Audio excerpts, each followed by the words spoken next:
Good morning, everyone. We are the teacher group of the psycholinguistics class of the ULA.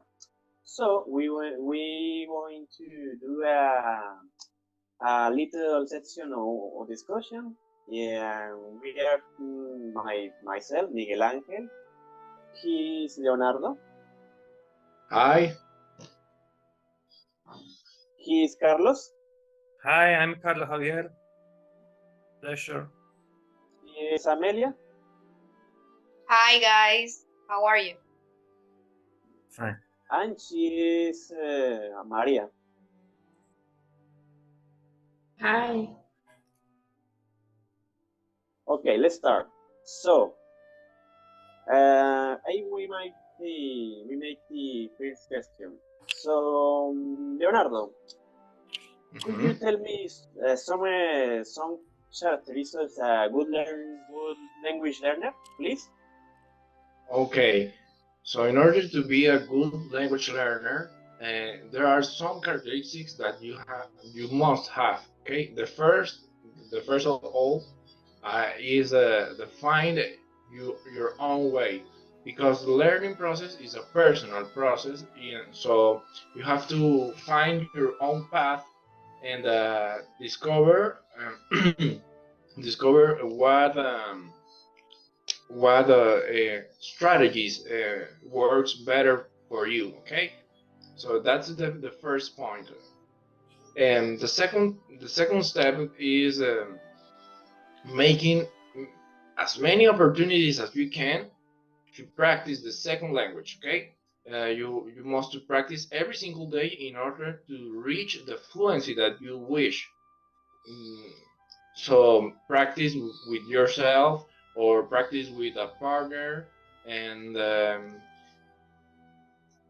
try to practice as much as you can. Okay, so the next characteristic is trying out different strategies, because because some strategies maybe work better for you than others. Okay, no, there's not a single strategy that always work for everyone. So try it out different strategies in order to find which is better for you.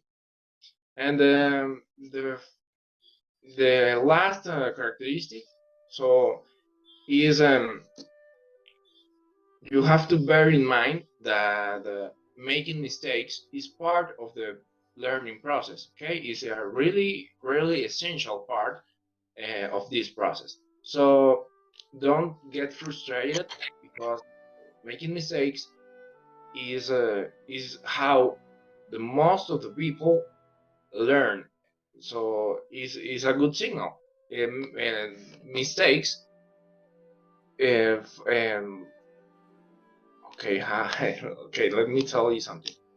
If you don't make some mistakes, you will never realize that you are improving or not in your process, in your personal learning process. Okay, so if we are a good learners, we also need good teachers. So Maria, can you tell us some characteristics of a good language teacher, please?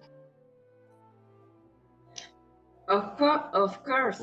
The characteristics of a good language teacher, according to Brown 2001, a good teacher has proven competence in speaking, writing, listening, and reading English.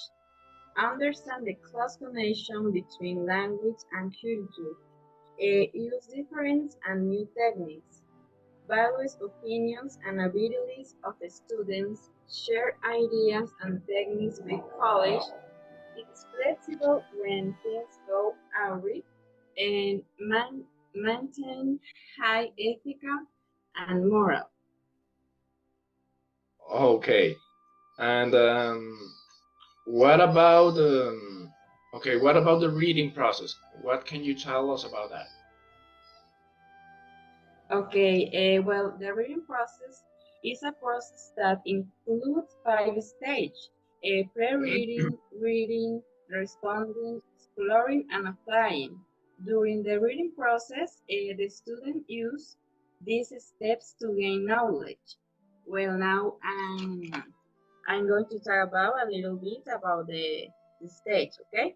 The pre-reading stage is where the teacher sets book pause, introduce key vocabulary terms, and previews the test with the students.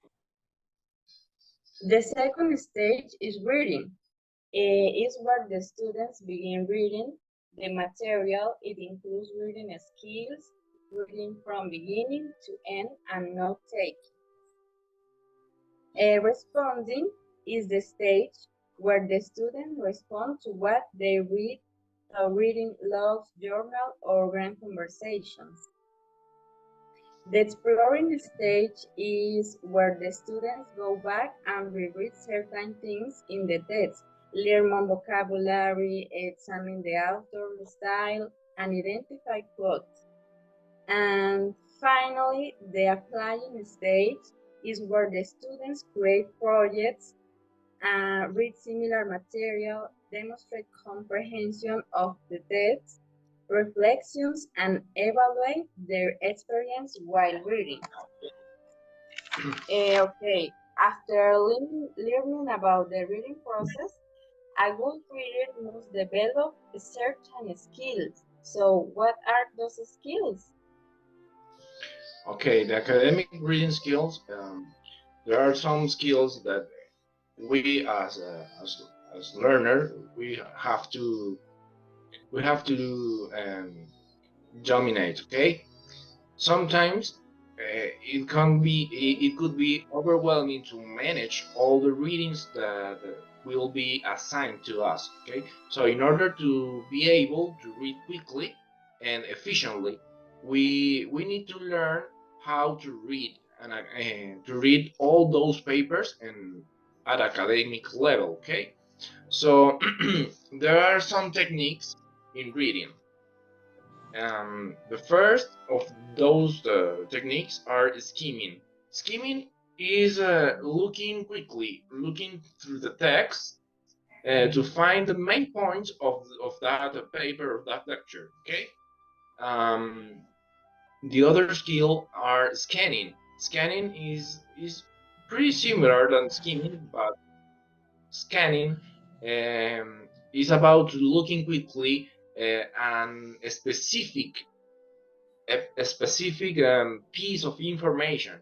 So that help us to identify what paper is about the thing that we are looking for. Okay, so the last one of these techniques is the reading for detail.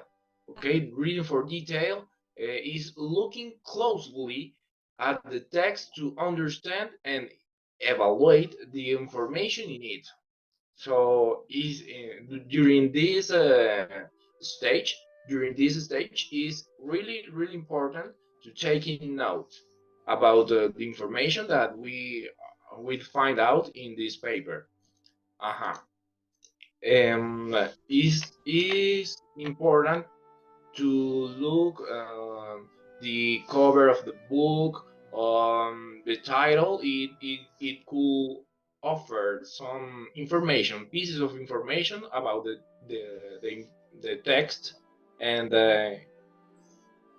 in order to identify if it is useful for us or not. Okay, so we can look the cover, the title, the index, or the table of contents.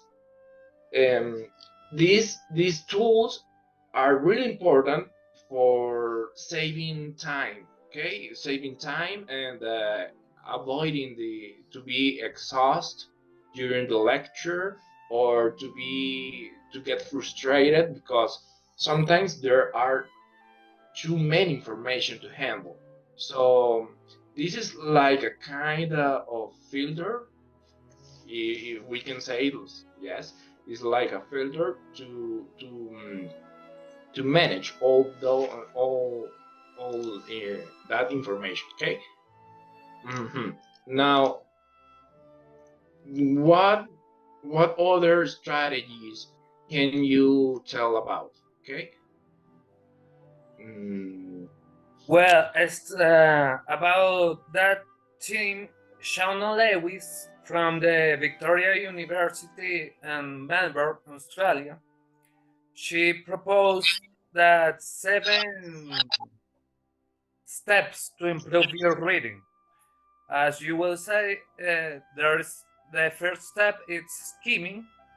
That you look the paper so quick to just grab few words. Then you have predicting, the step number 2, predicting when you about the theme of the text, you with your previous knowledge, you think about what it's going with the text. Then you have the third step, this scanning, when you look quick but try to find keywords. Then the step 4 is identifying main ideas. When you read the titles more, looking for the main idea of the text. And with these 4, you can have the information that if the text that you are in front of you is functional for you, for the investigation, the resources that you are making, or not. If it's useful, you continue to the step number 5, that is identifying supporting ideas. That's where it's when you looking for the ideas to support the main ideas, and then you make a vocabulary attack, that it's all the words that you didn't know or you are not sure from the meaning. You are going to write it in a different paper and looking for the meaning of that word. And then you have summarizing, that it's unite all the steps before and looking for the most important things and resume that text. And that's the 7 steps to improve your reading. Okay.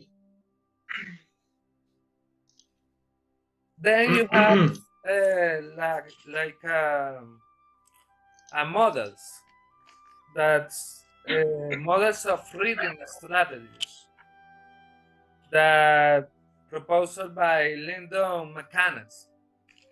Then you have different models of reading strategies, of course, that it's the, for example, the bottom-up strategy, that try to teach with starting from the sounds. It's like the babies. Start from the sounds to later understand the words and phrases. There is the top-down strategy. Is someone use the background information to predict the meaning of a language.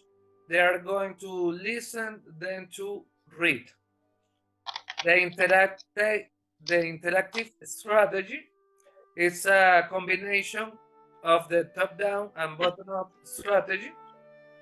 And the metacognitive, it's about design for students to think about their thinking. It's the from the student to think about what is the correct form to think in that language. There you have the schema theory, how readers use prior knowledge to comprehend and learn from the text. There's a sociocultural theory that people experience at home, schools, and wherever they were there, learn from the environment. And then you have the identity theory, that how to read text and apply the reading instruction will be connected to they identify this, to how they identify themselves as reader. Okay. Yes, and well, why use scholarly sources? Why is important use scholarly sources?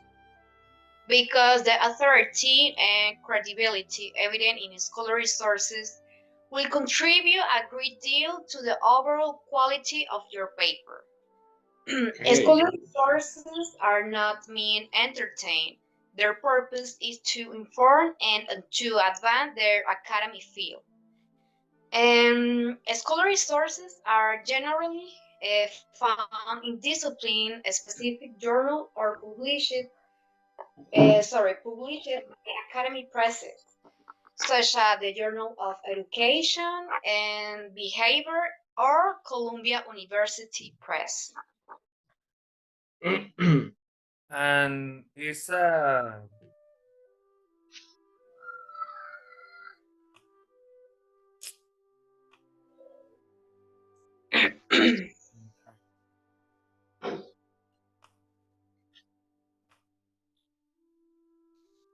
So, Amelia, and what about the reading papers? Guide to reading data? The Graha Guide to Reading Papers, I think it is important to read the papers critically and evaluate its reliability. Most researcher papers contain the following section, like abstract, introduction, method, result, discussion, and of course, conclusion, which contain a summary, context, data analysis, and key points to help to understand the text. Okay. And I have a 3 questions for you, Miguel. The first one, can you tell me why is academic writing important? Play a vital role in communication, receive learning to write with structure and preference. Academic writing helps to for a point, to convince the reader, to form a theory opinion, and display originality. Okay, thank you. And the other one, can you tell me the importance of pragmatic competence in the EFL curriculum? Yes, deficient proficient language use can only achieve with interlocutor are speaking in a socio-cultural informed context, where consideration of a number of social cultural factors are in play. And what the art is pragmatics? Well, it's pragmatic, according to David Crystal, are the study of the factor that govern our choice of language in social interaction with others. This includes social, situational, and textual context. All right, that was our discussion. We are happy to stay here, and was a wonderful experience. And if possible, I will repeat it. Thanks and bye. thank Bye. you a lot. Tell us. See you next time. Bye.